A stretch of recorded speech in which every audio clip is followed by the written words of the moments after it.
4వ తారీఖున జరిగే కౌంటింగ్ ప్రక్రియ మినిట్ టు మినిట్ అప్డేట్ కోసం ఉదయం 8 గంటల నుంచి సాయంత్రం ఫలితాల వరకు మా కేటీవీ తెలుగు ఛానల్ లైవ్ చూడండి.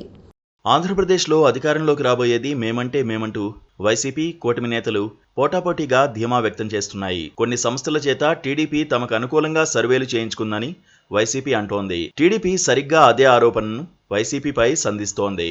జూన్ 4న అసలు విజేత ఎవరో తేలిపోతుందని టీడీపీ అంటోంది. చిత్రంగా విజయంపై ధీమా వ్యక్తం చేస్తోన్న రెండు పార్టీలు కూడా తాము అధికారంలోకి వచ్చాక జూన్ 9న ప్రమాణ స్వీకార కార్యక్రమం ఉంటుందని ముహూర్తాలు కూడా ప్రకటించేశాయి.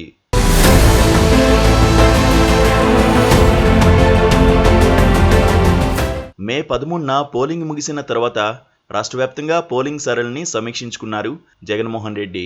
ఐపాక్ టీంతో పాటు మరికొందరితో అన్ని నియోజకవర్గాల్లోనూ ఎగ్జిట్ పోల్స్ చేయించుకున్నారు. 2 లక్షలకు పైగా శాంపిల్స్ సేకరించారు. ఇంత ఎక్కువ మందితో నిర్వహించిన ఎగ్జిట్ పోల్ కాబట్టి తమ అంచనా 100కి 100 పాళ్లు నిజం అవుతుందని ఆ పార్టీ నేతలు నమ్ముతున్నారు. దాన్నే జగన్మోహన్ రెడ్డి ఐపాక్ టీంను అభినందించిన వేళ ప్రకటించారు.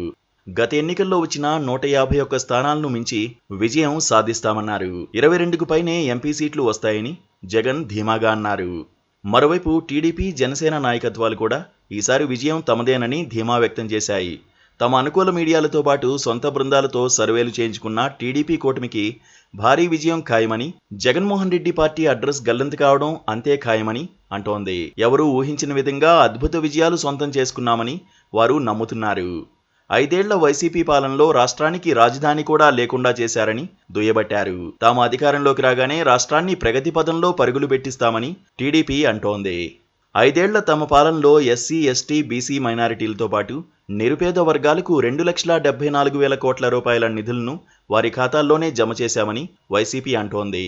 అందుకే పోలింగ్ రోజున మహిళలు పెద్ద సంఖ్యలో పోలింగ్కు పోటెత్తి వచ్చారని, మరోసారి ఫ్యాన్ ప్రభంజనం ఖాయమని వైసీపీ నేతలు అంచనా వేస్తున్నారు. వాలంటీర్లపై ఆంక్షలు విధించేలా చేసిన టీడీపీపై 66 లక్షలకు పైగా ఉన్న పింఛన్దారులు కోపంగా ఉన్నారని, వారంతా కూడా పోలింగ్ రోజున కసిగా ఓటు వేసి కూటమిని తిరస్కరించారని వైసీపీ అభిప్రాయపడుతోంది.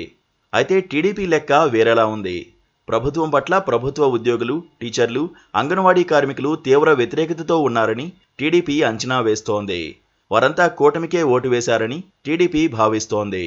అదేవిధంగా హైదరాబాద్, బెంగళూరుతో పాటు వివిధ దేశాల్లో ఉంటున్న ప్రవాసాంధ్రులు పెద్ద సంఖ్యలో ఏపీకి తరలివచ్చి కసిగా ఓటేశారని, వారంతా ఖచ్చితంగా చంద్రబాబు నాయుడికే మద్దతిచ్చారని కూటమి అంటోంది. ఇక చంద్రబాబు నాయుడు ఇచ్చిన 6 గ్యారెంటీల పట్ల మహిళలు చాలా ఆసక్తిగా ఉన్నారని, అందుకే వారు పెద్ద సంఖ్యలో వచ్చి ఓటు వేశారని టీడీపీ అంచనా వేసుకుంటోంది.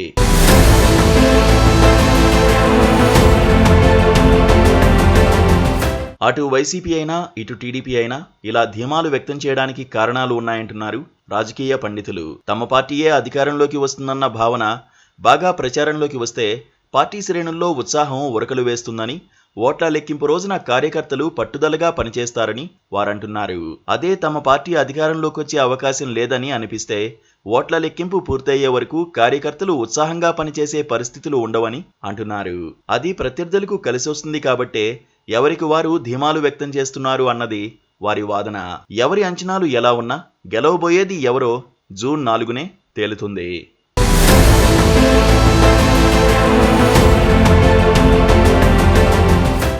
Please do subscribe to Please do subscribe to Please do subscribe to Please do subscribe to Please do subscribe to Please do subscribe to KTV Telugu. KTV Telugu. KTV Telugu. KTV Telugu. KTV Telugu. KTV Telugu. Please do subscribe to KTV Telugu.